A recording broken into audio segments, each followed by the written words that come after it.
My husband and I have been married for 5 years, and I thought we had a pretty stable life. My younger sister, Sally, has always been the competitive type, but I never expected it to turn into full-blown pettiness.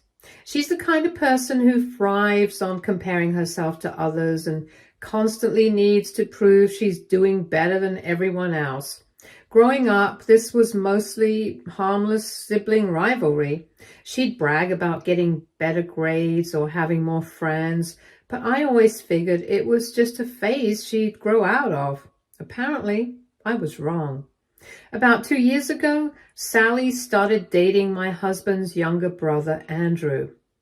It all started at one of our family barbecues. They hit it off immediately, and within a few months, they were inseparable. At first, I thought it was kind of sweet. My husband, Jake, was thrilled because it meant our families were becoming closer. I had some reservations about mixing family and relationships, but I told myself it could be nice having my sister as my sister-in-law. Spoiler, I was wrong about that too. The first signs of trouble started small. Sally seemed to turn every interaction into a subtle competition. She'd make little comments about our home, our jobs, even our dog. Stuff like, "Wow, your house is so cozy.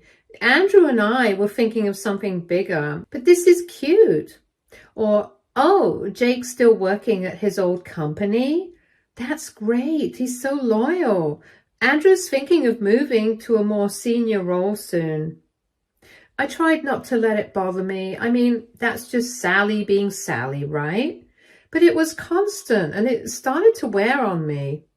When Sally and Andrew got engaged about 6 months ago, I was genuinely happy for them. I congratulated her, offered to help with planning, and even shared some tips from my own wedding experience. But Sally waved me off, saying, "Thanks, but we're going for something completely different from what you did. No offense." I didn't think much of it at the time, but that was just the beginning. Sally and Andrew decided to have this massive, over-the-top wedding. We're talking about a venue that probably costs more than our annual salaries combined. A designer dress, a 5-tier cake, a live band, and a guest list of 250 people. They even planned destination bachelor and bachelorette parties in Vegas. Every family gathering turned into an opportunity for Sally to brag about her wedding. She'd say things like, "We're really trying to set a new standard for weddings in the family," or, "It's going to be a real experience, not just a wedding." It wasn't just a wedding talk that got to me, though. Sally started taking digs at my marriage. She'd make comments like, "Andrew's so thoughtful. He's always surprising me with gifts.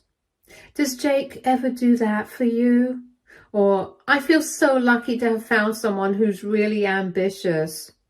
It was exhausting. Jake told me to ignore her, but it wasn't easy. The real turning point came during the wedding planning. Unbeknownst to Sally, our parents and Jake's parents had been quietly worrying about how much this wedding was costing Andrew and her. Andrew makes a decent salary, but he's also drowning in student loans. Sally, on the other hand, doesn't work and has expensive tastes. My parents and in-laws didn't want them to start their marriage in financial ruin, so they decided to pitch in.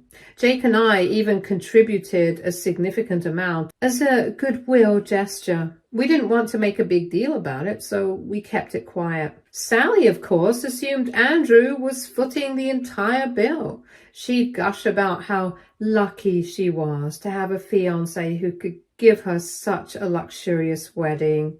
I figured it wasn't worth correcting her. Let her have her moment, I thought. But then came the wedding day and everything blew up in a way I could have never predicted. The ceremony itself was beautiful, no complaints there. The venue was stunning, the decorations were gorgeous, and Sally looked amazing. For most of the reception, I kept my distance from her, not wanting to deal with any drama. But then came the wedding toasts. Sally stood up to give a speech, and that's when things took a turn. Her toast started off sweet, thanking the guests and talking about how much she loved Andrew. But then, out of nowhere, she made a backhanded comment about how not everyone gets the better end of the deal and how she was so lucky to have a husband who could give her the wedding of her dreams. It was painfully obvious she was targeting me. The room fell into awkward silence, and I could feel my face burning with embarrassment. Jake squeezed my hand under the table, silently telling me not to react. Then, out of nowhere, my mother-in-law stood up. She's usually a quiet, reserved woman, so I was shocked when she spoke. She calmly told the room that Jake and I had paid for a significant portion of the wedding. The room went dead silent. Sally's face turned ghost white. She tried to laugh it off, but it was clear she was mortified. The rest of the night was painfully awkward. Guests whispered among themselves, and Sally avoided eye contact with me for the remainder of the reception. After the wedding, Sally confronted me. She accused me of humiliating her and letting my mother-in-law ruin her special day. I told her the truth, that we never intended for this to come out. But her constant need to compete had gone too far. She stormed off in tears, and we haven't spoken since. Andrew texted Jake the next day, apologizing on Sally's behalf, but saying she was deeply upset. Apparently, she felt betrayed that we hadn't told her we were contributing and thought we'd made her look bad on purpose. Jake told him we hadn't planned for this to come out and that Sally's behavior during the toast had been out of line. Andrew seemed to understand, but Sally had been telling anyone who would listen that I sabotaged her wedding. Now, mutual friends are reaching out asking what really happened. Some are siding with Sally, saying my mother-in-law was out of line. Others think Sally got what she deserved. I never wanted this drama, but now it feels like my relationship with my sister is completely broken. What am I even supposed to say to her now? AITA in this situation? Do you guys have any advice or suggestions? Because I could really use anything at this point. The fallout from the wedding was nothing short of explosive, and honestly, I should have seen it coming. Sally didn't just go radio silent like I had hoped. Instead, she launched a full-scale social media rampage that felt like it was directed squarely at Jake and me, even if she never mentioned us by name.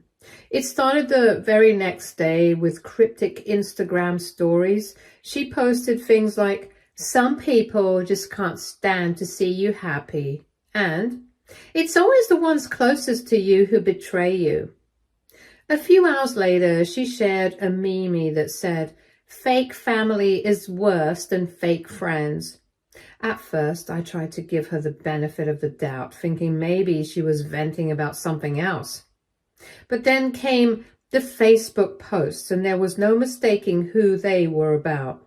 She wrote this long, dramatic status about how some people pretend to support you, but only do it to control you and take credit for your success. It was full of vague accusations about being used and betrayed, with lines like, "I thought your family was supposed to have your back, not sabotage you." The comment section turned into a mess. Some of her friends and a couple of distant cousins chimed in with generic supportive messages like, "Stay strong, girl," and "You don't need that kind of negativity in your life." Meanwhile, my phone started blowing up. Friends and extended family were confused and wanted to know what was going on. My cousins texted me privately, asking for the real story. Jake's side of the family wasn't as subtle. His aunts and uncles started calling my in-laws, trying to get the scoop, and some of them were genuinely curious, while others were clearly fishing for gossip. It felt like we were at the center of a soap opera. The most surprising reactions came from Andrew's side of the family. His siblings were mortified by Sally's behavior. Andrew's older sister, Rachel, who has always been close to Jake, called us to apologize. She was furious that Sally would try to publicly shame us, especially after we had gone out of our way to help her and Andrew financially. Rachel didn't hold back, saying that Sally was acting like a spoiled brat and that Andrew needed to get her under control. I didn't disagree, but I still felt awkward about the whole thing. Our mothers were caught in the middle of all this chaos. My mom was heartbroken by Sally's behavior. She called me in tears, saying she didn't understand why Sally was doing this and asking if there was any way to fix it. On the other hand, Jake's mom, who had been the one to spill the beans at the wedding, was more pragmatic. She told me that she didn't regret speaking up because someone had to put Sally in her place. But she also felt bad about how messy things had gotten. The two moms were in constant communication, trying to figure out how to manage the situation and prevent it from escalating further. My mom suggested we all sit down and have a family meeting, but Jake's mom shot that idea down immediately. She said that Sally isn't ready to hear reason right now and that she's too focused on playing the victim. Things only got worse when Sally took her drama offline and started reaching out to people directly. She called one of my closest friends, Sarah, and unloaded her version of the story. According to Sarah, Sally claimed that Jake and I had deliberately humiliated her at the wedding to make ourselves look good. She said I had always been jealous of her and that this was my way of getting back at her. Sarah didn't buy it, thankfully, but the fact that Sally was dragging my friends into this was infuriating. I found out later that she'd also reached out to some of Jake's cousins, trying to sway them to her side. A few of them told her point blank to drop it, but others just listened and stayed neutral. The biggest blow came when Sally went after our parents. She called my mom, accusing her of taking my side and not supporting her enough. My mom tried to reason with her, saying that she loved both of us and just wanted the family to move past this. But Sally wasn't having it.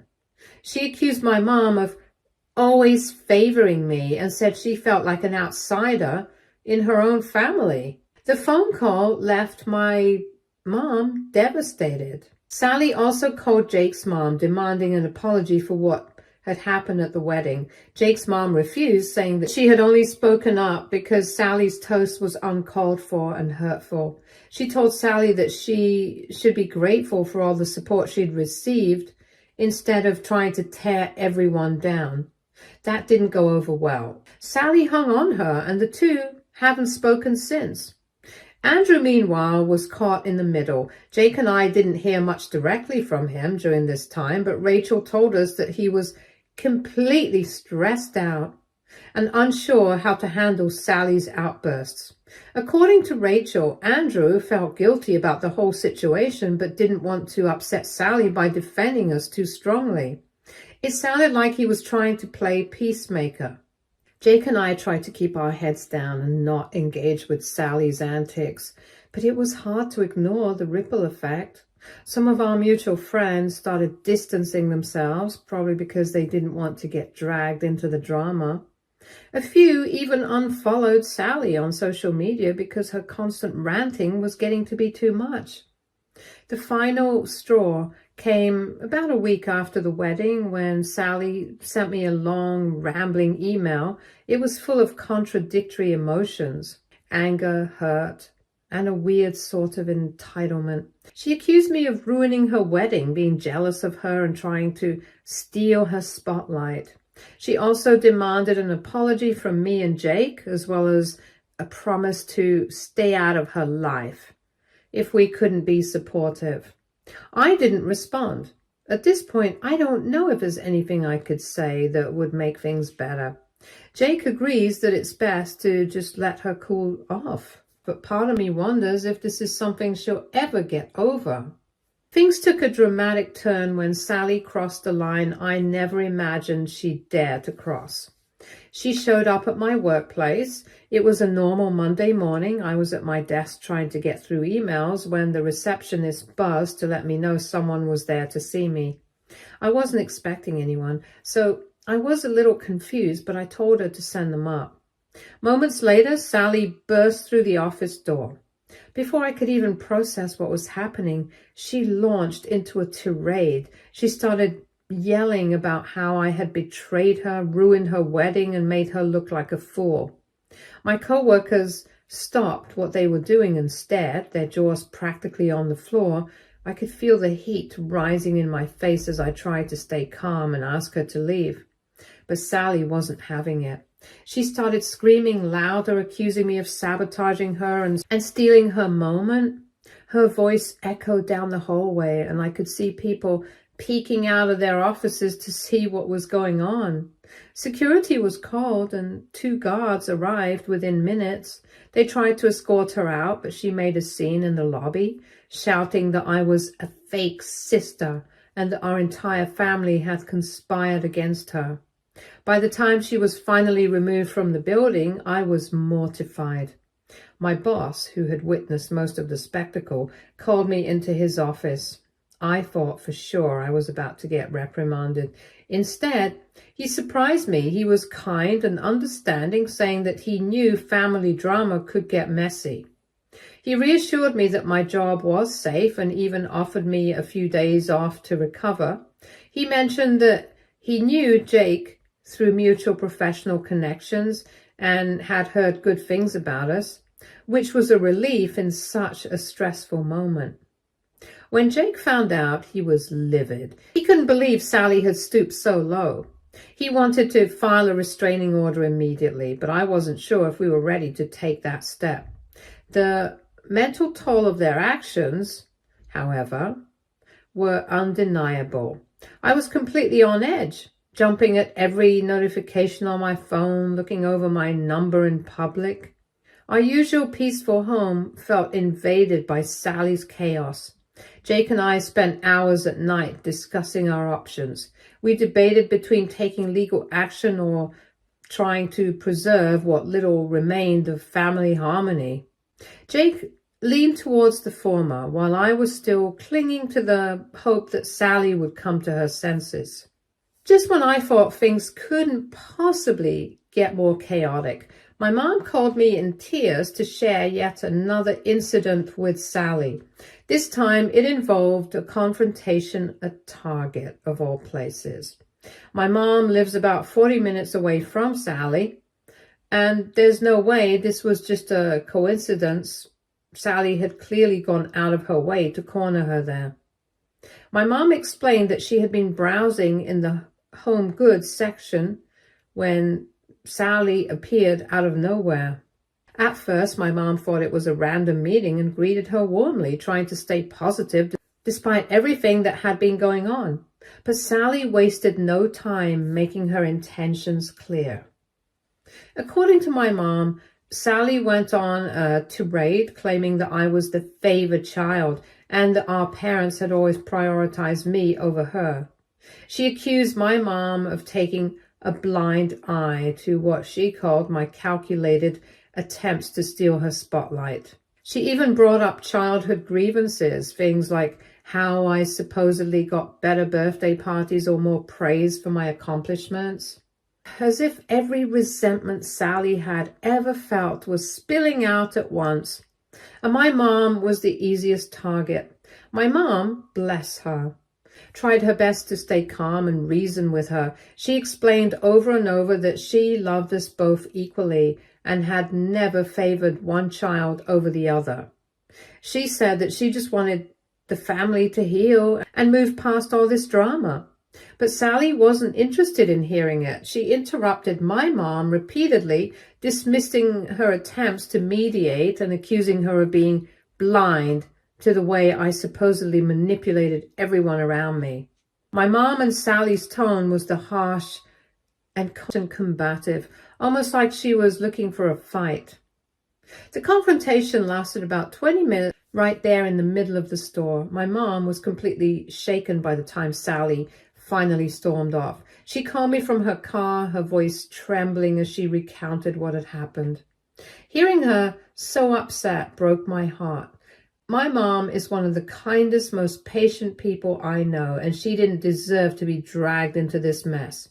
I tried to reassure her, telling her she had done nothing wrong and that this was just another example of Sally's inability to take responsibility for her actions.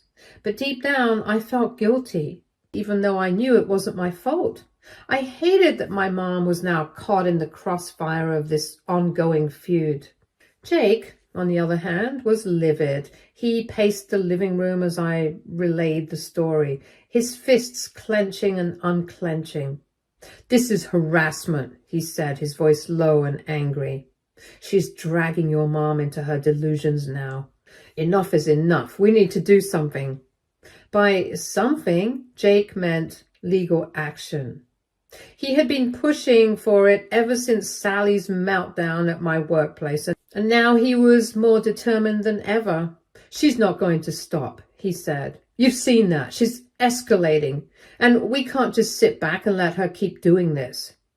As much as I hated the idea of taking legal steps against my own sister, I couldn't ignore the fact that Jake had a point. Sally's behavior was spiraling out of control, and every time I thought she had hit rock bottom, she found a new way to make things worse. We spent the next few days discussing our options. Filing for a restraining order was one possibility, but we worried about how it would affect the rest of the family. My parents were already struggling to navigate the tension between Sally and me, and I didn't want to put them in an even more difficult position. At the same time, I knew we couldn't keep letting Sally bulldoze through our lives unchecked. Meanwhile, Andrew was caught in an impossible position. He reached out to Jake, apologizing profusely for Sally's behavior. It was clear he was mortified and didn't know how to handle the wife's increasingly erratic actions. He admitted that he was at his wit's end and didn't know how to calm her down. Rachel, Andrew's older sister, told me to vent about how embarrassed their family was by Sally's antics. She said that Sally's behavior was the talk of their extended family and that everyone was appalled. Rachel even suggested that Andrew should consider counseling for Sally, which I thought was a good idea. However, I doubted Sally would ever agree to it. Sally's social media attacks continued, but now they included vague references to being harassed and not feeling safe. She posted a photo of herself with the option, "Some people want you to fail, but I'll keep standing tall." Her followers, who were mostly in the dark about the full story, flooded her comments with support. To make matters even more awkward, some mutual friends started distancing themselves from both of us. A few people reached out to say they didn't want to take sides, while others simply stopped responding to the messages. It was painful to see relationships I had valued for years being affected by this drama. As the days went on, I could feel the weight of the situation pressing down on me. I started losing sleep, replaying the events in my mind and wondering where it all went wrong. Jake was my rock through it all, constantly reassuring me that we hadn't done anything wrong, and I couldn't shake the feeling that I'd lost my sister for good. The final blow came when I received a letter in the mail from Sally. It was handwritten and several pages long, and she accused me of turning the family against her, ruining her reputation, and trying to take over her life. She ended the letter by saying that she wanted nothing to do with me until I apologized for everything. I didn't respond. I didn't even know where to start. At this point, it felt like there was nothing I could say or do that would make things right in her eyes. For now, Jake and I are focusing on moving forward and trying to find some peace. But the damage Sally has caused feels irreversible, and I'm not sure our family will ever fully recover from this. Hello, everybody. My husband's entire family took some serious action. His parents, siblings, and even a few extended relatives were fed up with Sally's antics. It started with a group text that turned into an emergency family meeting. The message was clear. They were done sweeping everything under the rug. Jake and I weren't invited to the family meeting, which honestly was a relief. The thought of sitting through what was bound to be a tense and uncomfortable discussion was not something I wanted to experience firsthand. Still, we got all the details later from Andrew and his older sister, Rachel, and let me tell you, it sounded like a scene straight out of a courtroom drama. Apparently, Andrew's father, who is a no-nonsense corporate lawyer and someone who usually steers clear of family squabbles, decided enough was enough. He took charge and he didn't come unprepared. From what Rachel described, he showed up with a literal folder of documents. This wasn't just some casual conversation. This was a full-blown financial reckoning. He started by laying out every single financial contribution Jake and I had made towards the wedding, from the deposit on the extravagant venue to the designer flowers and premium catering. It was all meticulously documented. Rachel said it was almost shocking to hear it all listed out like that. It wasn't just a few $1,000s here and there. It was a significant amount of money, and it didn't stop with us. Andrew's dad also went through the contributions the rest of the family had made. Jake's parents had paid for the open bar and a portion of the wedding planner's fees. Andrew's older siblings had chipped in for the bachelorette and bachelor parties, which were extravagant destination trips. Even some extended family members had contributed to smaller costs like decorations and party favors. By the end of it, the total amount was jaw-dropping. Then came the real blow. Andrew's dad made it very clear that while the family had supported Andrew and Sally's decision to have the kind of wedding they wanted, they were blindsided by how irresponsible it had been managed. He didn't mince words, pointing out that the lavishness of the wedding was unnecessary and that the financial strain it caused was unacceptable. But what really drove the point home, according to Rachel, was when he addressed the recent drama. He said that Sally's public behavior had gone beyond just embarrassing herself. It was damaging the family's reputation. Between the social media posts, the confrontation at my workplace, and the spectacle at Target, Sally had dragged the entire family's name through the mud. And now the family was done, quietly tolerating it. The ultimatum was delivered with the kind of precision you'd expect from a seasoned lawyer. Sally and Andrew were told they had two options. The first was to start repaying every cent of the money that had been borrowed for the wedding. This wasn't up for negotiation. Andrew's dad even went as far as to say that if they didn't comply, a legal action would be taken to recover the funds. The second part of the ultimatum was that Sally needed to issue a formal apology, not just to Jake and me, but to the entire family. And this wasn't meant to be some half-hearted text or vague social media post. They wanted a genuine public acknowledgement of her actions and an apology for the hurt she'd caused. Rachel said the room was tense enough to cut with a knife. Andrew, who had been relatively quiet up until that point, tried to defend Sally, saying that she was just under a lot of stress and hadn't meant for things to spiral the way they had. But Andrew's dad wasn't having it. He shut down Andrew's excuses with a firm but calm response, essentially saying that stress didn't excuse the way Sally had treated people. Sally, for her part, sat there in stunned silence, according to Rachel. She didn't interrupt or argue, which was surprising given how combative she had been in recent weeks. Rachel said it was the first time she'd ever seen Sally look genuinely at a loss for words. By the end of the meeting, Sally and Andrew were left with no wiggle room. They had to make a choice: take responsibility and start fixing the mess they created, or face the consequences. Andrew and Rachel told us later that they left the meeting with a clear message. This wasn't just about money anymore. It was about respect and accountability, two things Sally had been severely lacking. Andrew, who had mostly stayed quiet throughout the chaos, finally spoke up.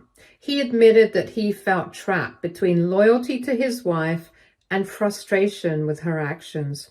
He apologized to his parents and siblings, saying he never wanted things to spiral out of control. He was clear he was mortified and desperate to salvage what was left of his family's support. By the end of the meeting, Sally had no choice but to agree to their terms.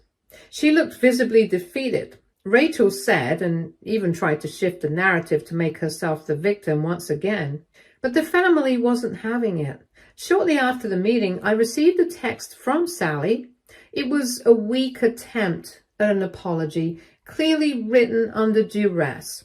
"I'm sorry for how things went down," it read. "Can we talk?"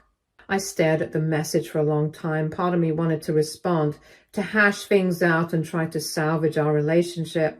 But the other part, the part that was tired, drained, and completely over her drama, knew it was time to let go. Jake and I talked about it that night. He was firm in his stance. No more. We had given Sally chance after chance, and every time she had found a way to make things worse. Her half-hearted apology felt like yet another manipulation, more about saving face than making amends. The next day, we made the decision to cut ties. I blocked Sally's number, removed her from all my social media, and told my parents that we needed space. They were heartbroken but supportive, understanding that the constant emotional manipulation had taken a toll on me and Jake.